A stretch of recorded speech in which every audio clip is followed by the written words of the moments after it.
સતી ગયા છે પોતાના પિતાને ત્યાં, અતિ આનંદમાં હર્ષમાં ગયા, પણ ત્યાં બહેનો મળી સામે, તો બહેનો પણ વ્યંગ કરવા લાગી, મસ્કરી કરે કે આજકાલ લોકો તો વિના આમંત્રણે આવે છે. પિતાજી મળ્યા તો પિતાજી કઈ બોલ્યા નહીં, આદર ન આપ્યો, મુખ ફેરવી ગયા. સતીની હૃદય એકદમ દુખી થયું છે. કોઈ સ્વાગત ન કર્યું, કોઈ આવકાર ન આપ્યો. સતી દુખી થયા.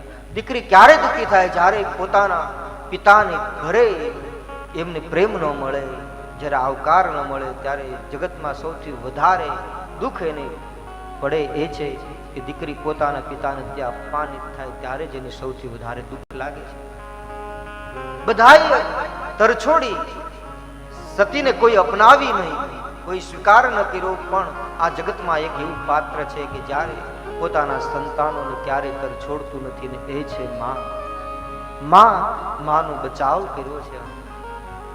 આ જગતમાં કદાચ બધા છોડી દેશે, પણ માં તત્વ એવો છે, માતૃશક્તિ એવી છે કે માં ક્યારે પોતાના સંતાનોને તરછોડતી નથી, ક્યારે મૂકતી નથી. માએ સતીને પોતાના હૃદય લગાડીને કહ્યું, બેટા ખોટું લગાડીશ નહીં. તારા પિતાને જ્યારે પ્રજાપતિ પદની પ્રતિષ્ઠા મળે છે ત્યારથી અહંકાર આવ્યું છે, તો એનું ખોટું લગાડીશ નહીં. આશ્વાસન આપે છે. પોતાના હૃદય લગાડી આંખમાંથી અશ્રુ વહેવા લાગ્યા. સતી ને આશ્વાસન મળ્યું છે.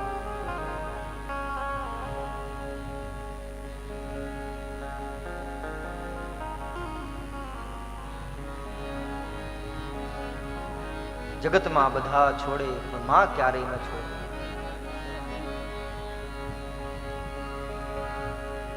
ચાદર મિલી મિલી માતા, ચાદર ભલે મિલી એક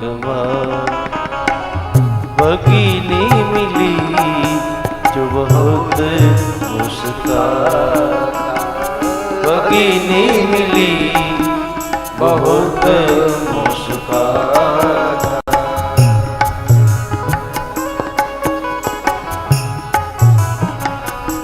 માએ સતીને સ્વીકારી છે, અપનાવી છે. પછી સતી જ્યાં યજ્ઞશાળા છે, મુખ્ય યજ્ઞ મંડપ છે, જ્યાં સતી પ્રવેશ કરે છે, ચારો દિશામાં દ્રષ્ટિ કરીને જોયું, બધા દેવતાઓના સ્થાન છે, યજ્ઞ ભાગ છે, ક્યાંય પોતાના પતિ મહાદેવનું સ્થાન ન જોયું.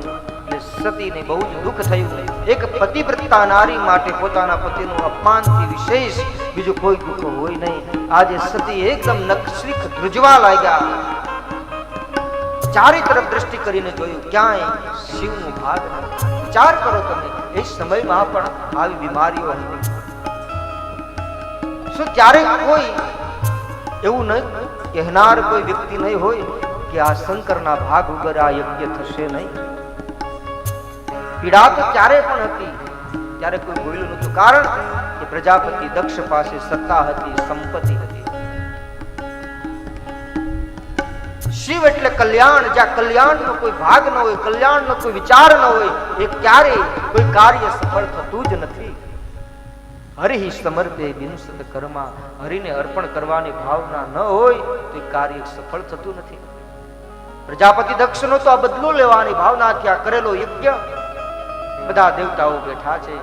સતી પીડા વધવા લાગી, એકદમ દુઃખી થયા. મુખ્ય યજ્ઞ ભાગ હતો, યજ્ઞ મંડપ હતો, ત્યાં ગયા છે અને આખી સભાને પડકાર કરી, પુકાર કરીને કહેવા લાગ્યા, સુનહુ સભાસદ સકલ મુનિંદા, કહી સુની દિન શંકર.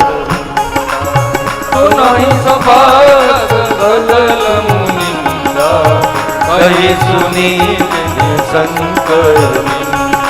સો ફલ તુરત લહબ સબકા, ફલ ભાતી પછતાવ પિતાહુ.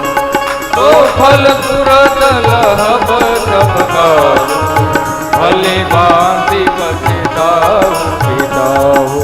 સંત શંભુ શ્રીપતિ અભવાદા, સુનઈ જહાન મરજાના સંત શંભુ શ્રીમતી અપવાદા પુણ્ય જાતા સિમર જાતા પિતા મંદમતી નિંદત તેહી દક્ષ શુક્ર સંભય દેહી પિતા મંદમતિ નિંદત તેહી દક્ષ શુક્ર સંભવય દેહી અસ કહી જોગ અગની તનુજારા ભય સકલ કહી જોગ જગની તનુજારા ભયૌ સકલ મતહાકારા ભય સકલ મતહાકારા ભયૌ સકલ મતહાકારા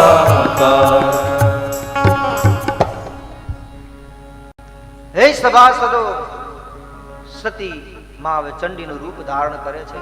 હે સભાસદો સાંભળી લો, જેણે જેણે મારા પતિ મહાદેવનું અપમાન કર્યું છે એનું ફળ એને થોડા જ સમયમાં પ્રાપ્ત થશે. જે શિવનો અપરાધ કરે છે એના અપરાધનું ફળ તુરંત એને પ્રાપ્ત થાય છે. મહાદેવનું જે અપરાધ કરે એનો દંડ એને ટૂંકા સમયમાં મળે છે અને મહાદેવની ભક્તિ કરે છે ને એનું ફળ પણ એને ટૂંકા સમયમાં જ મળે છે. ભગવાન શિવનું જે આરાધન કરે છે, માણસ ગમે તેટલું દુઃખી હોય, ગમે તેટલી પીડા હોય, માનસમાં તો એવું લખ્યું છે તુરંત જેને પરમ વિશ્રામ જોતો હોય, તુરંત જેને શાંતિ જોતી હોય, ભગવાન શંકરના 100 વખત નામ લ્યો ને તો પરમ શાંતિ વિશ્રામ પ્રાપ્ત કરે છે.